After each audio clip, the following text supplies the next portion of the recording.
আসসালামু আলাইকুম। বর্তমান সময়ে কিন্তু এই রিলেটেড পিকচারগুলো ব্যাপকভাবে ভাইরাল। অর্থাৎ আমি আমার এই পিকচারটা থেকে কিন্তু এরকম একটা পিকচার জেনারেট করতে সক্ষম হয়েছি এবং আমি যদি এখানে আরও দেখাই, যেমন আমার এই পিকচারটা যেটা কিন্তু ব্যাকগ্রাউন্ড টোটালি রিমুভ করা ছিল, এই পিকচারটাকে কিন্তু আমি এই পিকচারে জেনারেট করতে সক্ষম হয়েছি।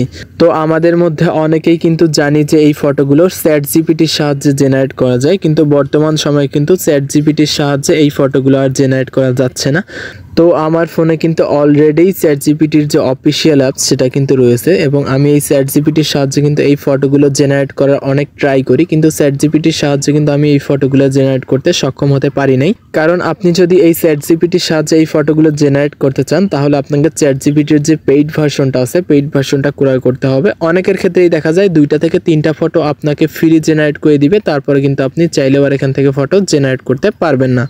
তো আজকের ভিডিওর মাধ্যমে আমি আপনাদের দেখাবো আপনারা কিভাবে আনলিমিটেড ফটো জেনারেট করতে পারবেন কোনো প্রকার চার্জ ছাড়াই। অর্থাৎ আপনাকে কোনো প্রকার টাকা পয়সা পেইড করতে হবে না, কিন্তু আপনি চাইলে আনলিমিটেড ফটো জেনারেট করতে পারবেন। তো ভিডিওটা ধৈর্য সহকারে দেখার একটা রিকোয়েস্ট থাকবে। তো আমরা আমাদের ফোন থেকে গুগল ব্রাউজারে চলে আসবে। গুগল ব্রাউজারে চলে আসার পর এখানে সার্চ করব grok.com, grok.com। তো আপনাদের প্রতি একটা রিকোয়েস্ট থাকবে, ভিডিওটা এখনই স্কিপ করবেন না। ভিডিওটা স্কিপ করলে কিন্তু আপনি কিছুই বুঝতে পারবেন না এবং আমি যে এই নতুন এআই টুলসটা আপনাদের সামনে উপস্থাপন করলাম এটা সম্পর্কেও কিন্তু বুঝতে আপনাদের অনেক ঝামেলা হবে। তো আমরা কি করব, তারপর grok.com লিখে সার্চ করে দিব। তো grok.com লিখে সার্চ করার পর এরকম একটি ইন্টারফেস শো করবে। যদি আপনারা প্রথমবার সার্চ করেন তাহলে উপরে ক্লিক করে আপনারা এখান থেকে সাইন ইন করে নেবেন।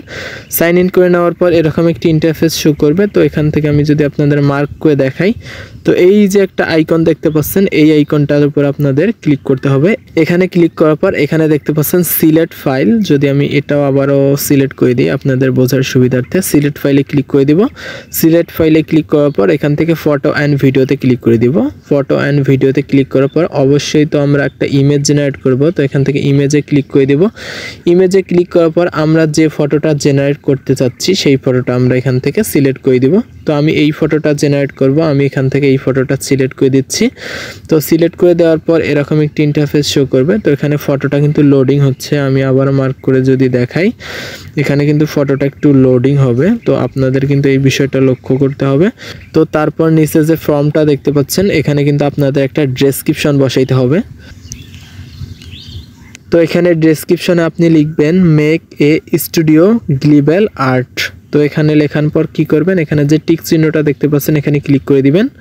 এখানে ক্লিক করে দেওয়ার পর কিন্তু আপনার যে ফটোটা সেটা প্রসেসিং হতে শুরু করবে এবং প্রসেসিংয়ের পর আপনাকে কিন্তু একটা ফাইনাল আউটপুট দেওয়া হবে। তো এখানে অবশ্যই একটু ওয়েট করতে হবে।